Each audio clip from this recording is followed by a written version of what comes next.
So talk to me about that stair step of growth for agency owners that are listening here. Because I think a lot of them are sort of stuck at individual levels. Like it's always, and I don't know who said it, but it's like every time you 3X, you basically everything breaks, if not in and around that point. So like, 0 to 100,000, 100,000 to 300,000 to a million to three, like it just sort of goes on from there.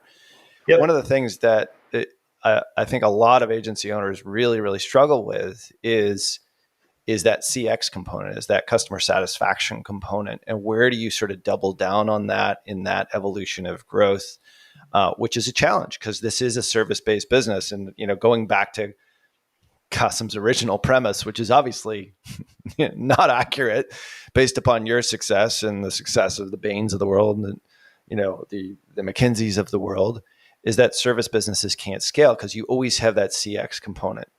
So talk to me about like each individual step, like where your challenges were. If you can remember that far back, it was CX always sort of a component of it, or what did you weight it more in one stage of growth versus another? And how did you sort of navigate through that? Yeah, I would say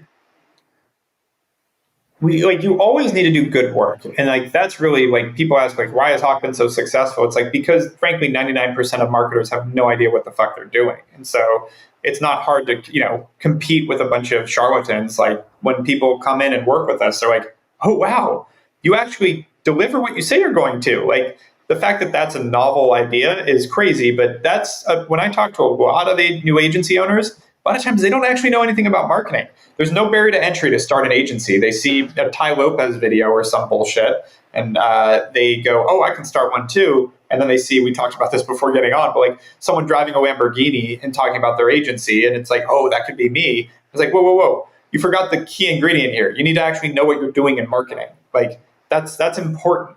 I know that there's no barrier. It's crazy to me that you need a license to cut hair or actually deliver milk in the US, but you don't need a license to manage $500 million in marketing budgets. It's absurd to me, but here we are. So that has been one of the biggest challenges. And that's where I see a lot of agencies struggle. That's number one. It's you're churning through clients because you're not doing good work and you can only keep up so fast. At some point you hit, or you can only bring in so much business and you're losing it all the back door. And you hit this, sort of equilibrium where you can't grow the business because you're not, your sales can't keep up with your churn.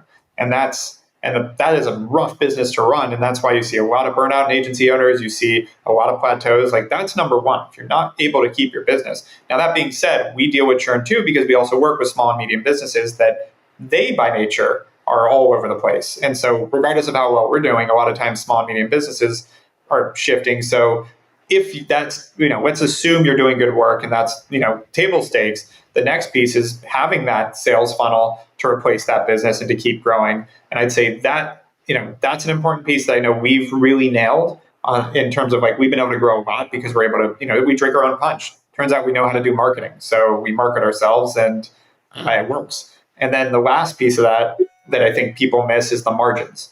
A lot of people don't understand the importance of having decent margins on your agency so that you can reinvest in marketing sales, so that you can invest in the future, so that you can invest in growth and hire people and have some bandwidth.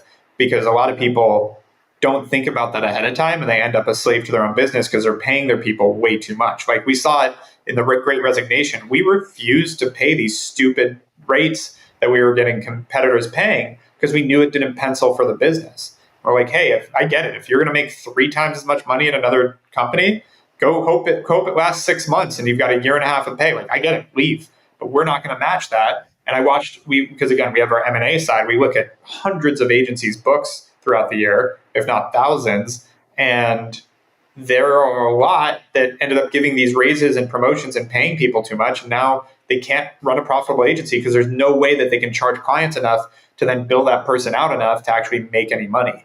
And so margins, marketing, and client retention, I'd say, are the 3. Now, client retention, again, servicing them well and communicating with them well are the 2 biggest things.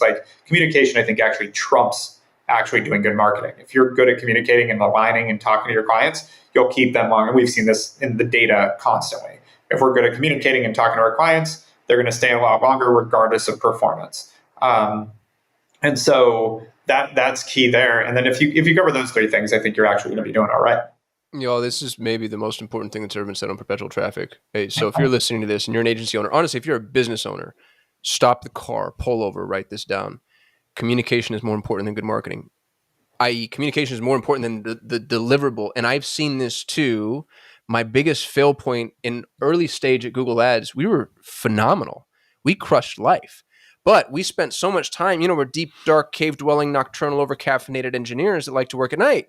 And so we're sitting there really doing the work, but not telling the client we were doing the work. And the client was always pissy with us.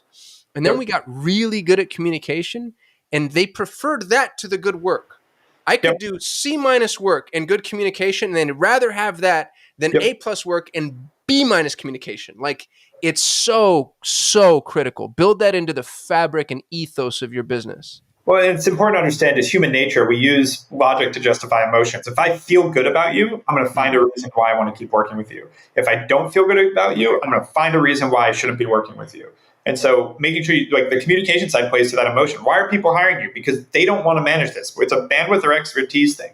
They either need bandwidth because they don't have enough time to manage all their marketing, even if they're an expert, or they need expertise because they're not an expert. So one way or another, you need to satiate that desire to be like, I need help.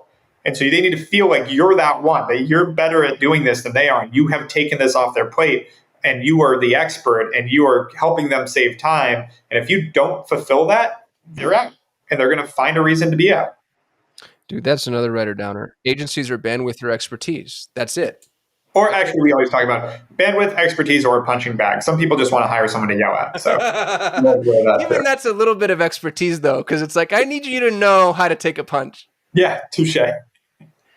I just find that it's like, even if you're not getting the success, it's having the enthusiasm and the ideas to say, all right, well, we tried this didn't work, but here's what we're going to do next, because we actually care. And it's like the thing that ends up being the real linchpin for retention is that these guys just give a shit.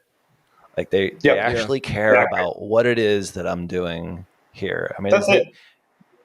And if you can infuse that in your smaller agency, that's one of the keys to success is what I'm hearing.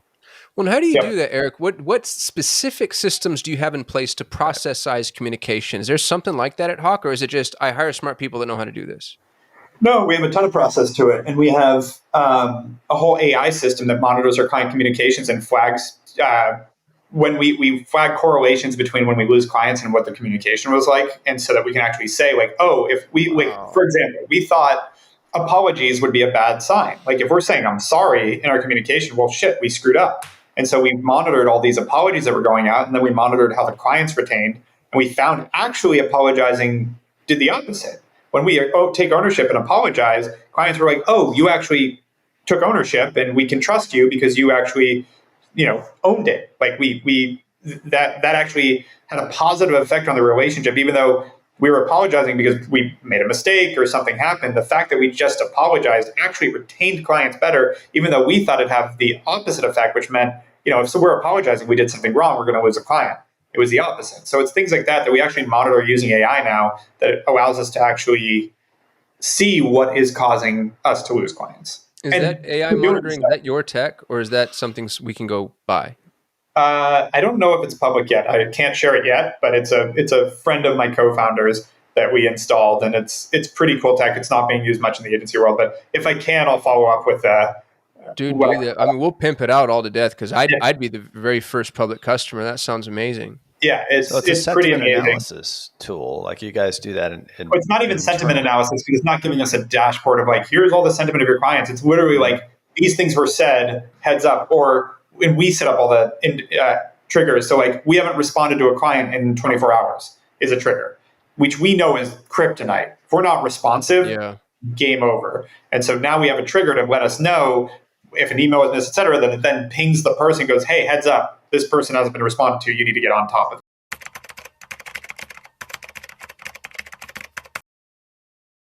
This is starting off and they want to scale pretty aggressively. So the very first thing, I'm going to make the assumption that 95% of their data is wrong, or I'm not going to judge it off the old account performance. I'm going to judge it based off what I have from the day forward. So in a situation like that, the very first